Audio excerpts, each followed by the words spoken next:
Bonjour Luce Bernard. Bonjour, bonjour. Au sommaire de votre journal des médias. Des séries françaises primées hier soir, la rentrée d'Arte, des détails sur l'Eurovision Junior, le décès d'un comédien de Plus belle la vie, une amende pour WhatsApp et puis la Chine qui s'attaque au divertissement. Et puis en fin de journal, les audiences. Journal Évidemment. qui commence avec une actualité toute fraîche. Le palmarès du festival Sérimania dévoilé hier soir à Lille. Alors il y avait beaucoup de prix remis, 14, donc je ne vais pas tous vous les détailler. En revanche, je vais vous parler de la compétition française, ça nous intéresse. Le prix de la meilleure série a été attribué à Jeune et Gaulerie, mais oui, série dont on vous parlait exactement Magnifique. hier dans l'émission avec nos invités, Agnès Hurstel et Marie Papillon. Et puis, vous pouvez réécouter l'émission d'hier en podcast. Et Margot Barallon nous dira tout à l'heure si elle a aimé ou non. Jeune et Gaulerie est disponible depuis hier sur OCS, série qui décroche aussi d'ailleurs le prix de la meilleure musique originale. C'est ce qu'on entend là. Voilà, exactement.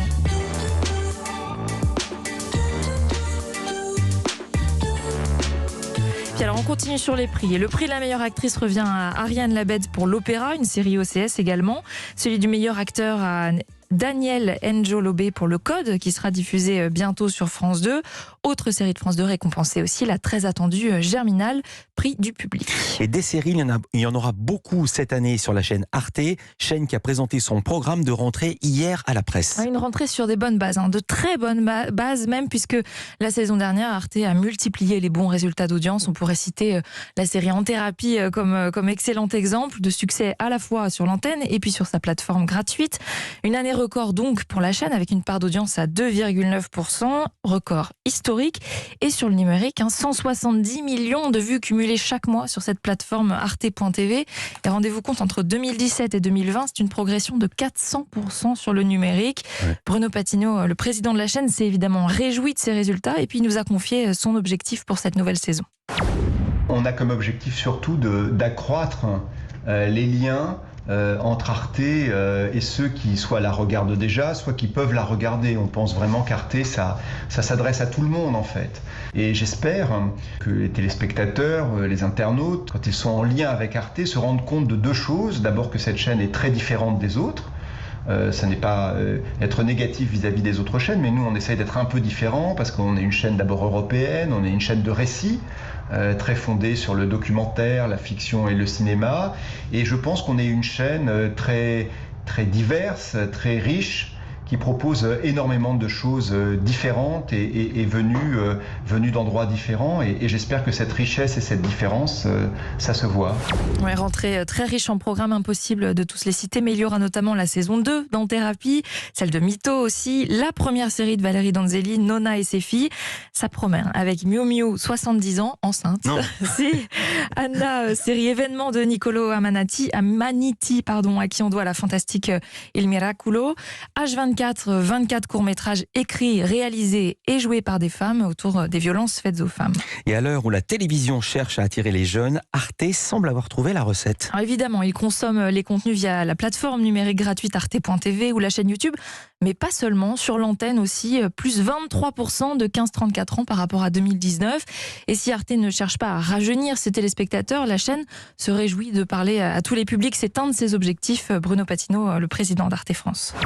C'est très très important, non seulement de ne pas être coupé de la jeunesse, parce que sinon on est coupé du renouvellement, mais d'être avec elle au quotidien pleinement. Donc être avec la jeunesse ou avec les plus jeunes, c'est évidemment non seulement être proche de leurs usages connectés, ça tout le monde en parle à juste titre, mais c'est aussi surtout, je pense, être au plus près de ses préoccupations, de son questionnement, voire même de sa façon de voir le monde.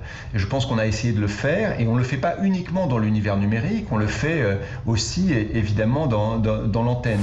Voilà, des jeunes qui pourront consommer notamment le nouveau programme digital Les Idées Larges sur YouTube ou la nouvelle émission bimensuelle musicale sur Twitch, Laserdisc. Laserdisc, ce titre. À propos de jeunesse, France 2 a dévoilé quelques détails sur l'Eurovision Junior. Oui, c'est en France qu'il va avoir lieu puisque c'est notre candidate Valentina qui a remporté la dernière édition. Non. Vous l'avez repassé. Bah oui, à chaque fois, dès qu'on peut. C'est une première, l'organisation de l'Eurovision Junior en France. Ce sera à Paris, en direct de la scène musicale, le 19 décembre. Alors ça, on le savait déjà. En revanche, France 2 vient d'annoncer la participation de 19 pays à la compétition. Ça veut dire que 8 pays font leur retour, 6 de plus que la précédente édition. L'Albanie, l'Arménie, l'Irlande, l'Italie, la Macédoine du Nord et le Portugal s'étaient retirés de la compétition l'an dernier. La Bulgarie et l'Azerbaïdjan, eux, n'avaient pas participé depuis 2016 et 2018 au concours de chant. 19 pays candidats pour la 19e édition le 19 décembre. Il n'y a plus qu'à espérer qu'on finisse pas 19e. Oh. On revient sérieux avec une triste nouvelle dans le monde de la télévision. Le comédien Éric Vastine est décédé. Oui, alors son nom ne vous dit peut-être rien, mais si vous regardez Plus belle la vie, son visage vous est forcément familier. Éric Vastine incarnait l'un des policiers du commissariat dans le feuilleton de France 3 depuis 15 ans. Alors ce n'est pas un personnage central, mais c'est un figurant très récurrent. Il avait fait également de nombreuses apparitions dans d'autres séries comme Camping Paradis, Plan B, Léo Mattei, Demain nous appartient. Plusieurs comédiens de Plus belle la vie lui ont rendu hommage ces derniers jours sur les réseaux sociaux. Les causes de sa mort n'ont pas été dévoilées.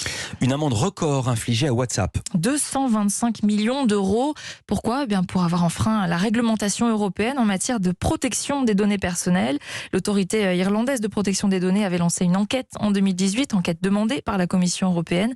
Elle portait sur les obligations de transparence de WhatsApp, notamment sur le traitement des informations entre WhatsApp et d'autres compagnies de Facebook, puisque oui, WhatsApp appartient à Facebook, on le rappelle. WhatsApp a dénoncé des sanctions disproportionnées et va faire appel. C'est une amende européenne ou une amende française ? C'est irlandais. En fait, si vous voulez, c'est européen, mais c'est géré par le régulateur irlandais. Donc c'est un peu compliqué, mais en gros, WhatsApp a cette amende qui est record. C'est pour avoir enfreint la réglementation européenne. 225 millions d'euros. Donc en Chine, le gouvernement s'attaque au divertissement télé. Il bannit certaines téléréalités. Alors ce sont des programmes qui sont très populaires en Chine, très critiqués aussi car ils poussent à des comportements irrationnels des téléspectateurs.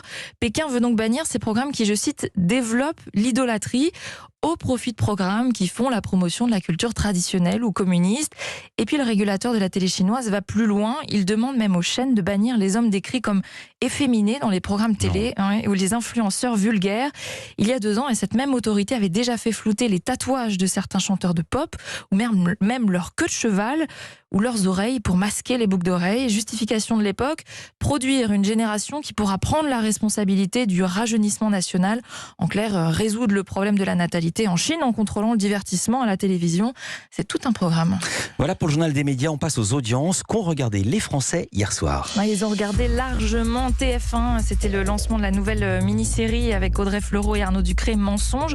5 570 000 téléspectateurs en moyenne devant les 2 premiers épisodes. 27,4% de part d'audience. Et il n'y a pas beaucoup de chute entre les 2 épisodes. Donc ça montre que la série marche bien. Le premier épisode est à 5 890 000 téléspectateurs. Deuxième, la série 911 sur M6. Encore là, cette semaine, 2 410 000 téléspectateurs devant le premier épisode. 11,5% de part d'audience. Et puis troisième, France 3 avec le documentaire Coluche, une époque formidable dont on vous parlait hier dans le journal des médias.